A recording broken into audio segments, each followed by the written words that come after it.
Between yesterday's video and today's live meet, we should have now derived all of our elementary functions as a power series. If you missed that live meet, you will need to work on deriving them. If you want to set up another meet with me to discuss the derivation of our elementary parent functions, please do so, because we're going to work off of the assumption that we have derived and we're comfortable with the elementary functions.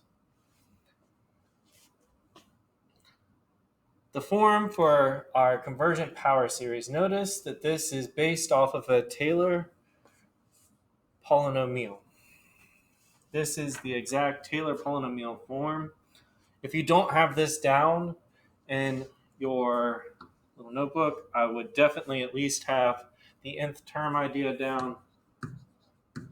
And honestly, I would also put your elementary functions into your notebook as well. We want the elementary functions written in this format. What I mean by that is that you want 1 over x equal to the summation of n equals 1 to infinity of negative 1, or sorry, n equals 0 to infinity of n equals, or so, yeah, n x minus 1 to the n, etc. So you want to write out from your reference sheet all of your elementary functions as a series in your little notebook. Make sure you do that. That is what I'm going to be referencing today. Now, as promised, we will derive one of our elementary functions, and that'll be sine of x. And to begin this, we need f of x and f at the center. So in this case, 0. Sine of 0 is 0. F prime of x is cosine of x. F prime of 0 is 1. F double prime of x. So that is negative sine of x. F double prime of 0 is 0. F triple prime of x. That is negative cosine of x. F triple prime of 0 is negative 1. Now, the fourth derivative comes back up here. Fifth, sixth, seventh, etc. So this continues in a cycle now. So now we're going to start listing out our actual series. So that is 0 plus x plus 0 over 2 factorial times x squared minus 1 over 3 factorial x cubed plus 0 over 4 factorial x to the 4th plus 1 over 5 factorial x to the 5th, etc. Now our end goal should be to figure out that nth term. To do that, we're going to go ahead and cancel out what doesn't matter. So that's the 0 terms. And hopefully a nice pattern will emerge that we can start to get our function from.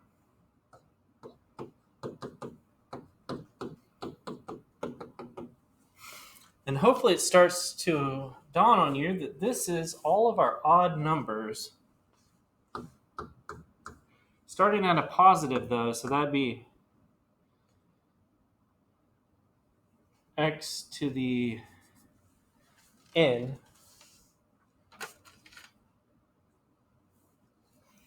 And now we have x,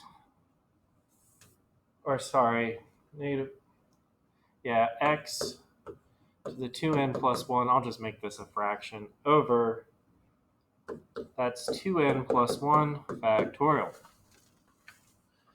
That is what sine is equivalent to.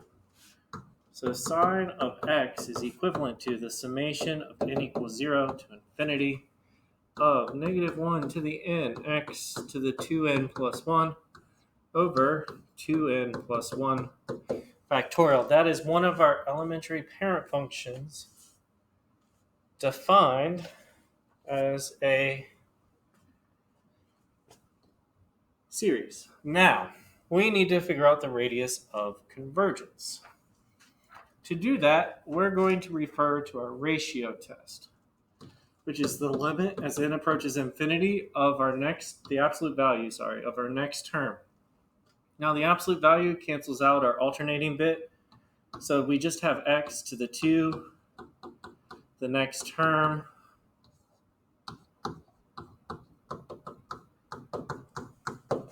times the reciprocal.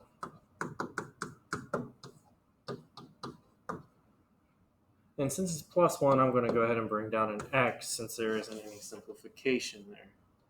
Now, our exponent here will become 2n plus 3, and we'll have 2n plus 3 factorial in our denominator. So that's the limit as n approaches infinity.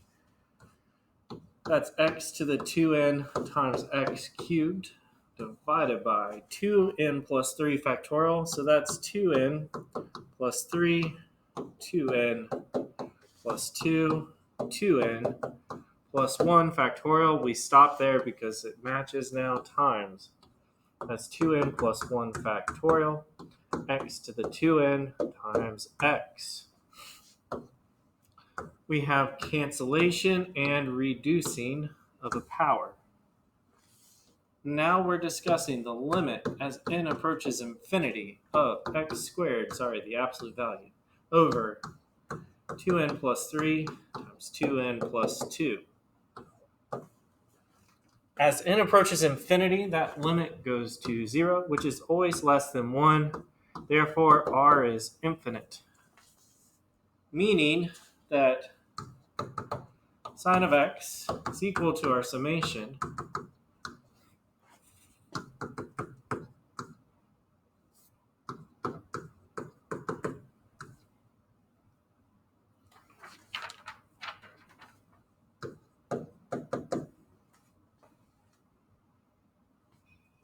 and that is for negative infinity to infinity. So that is our radius of convergence. So for all x values, this is equivalent.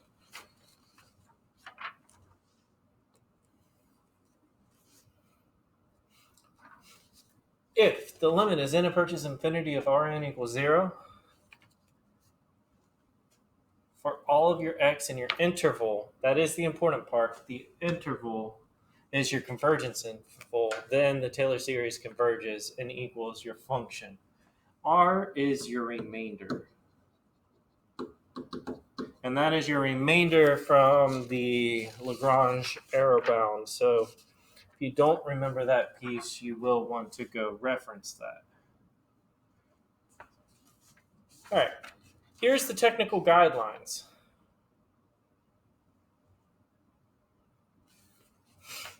Now, historically, I would typically drag you through taking the derivative maybe 6 to 7 times with multiple chains and product rules, but we're going to actually do this in a different manner, and I can show you what I mean the longhand way at some point, but for the sake of virtual learning, I'm not going to drag you through all of that.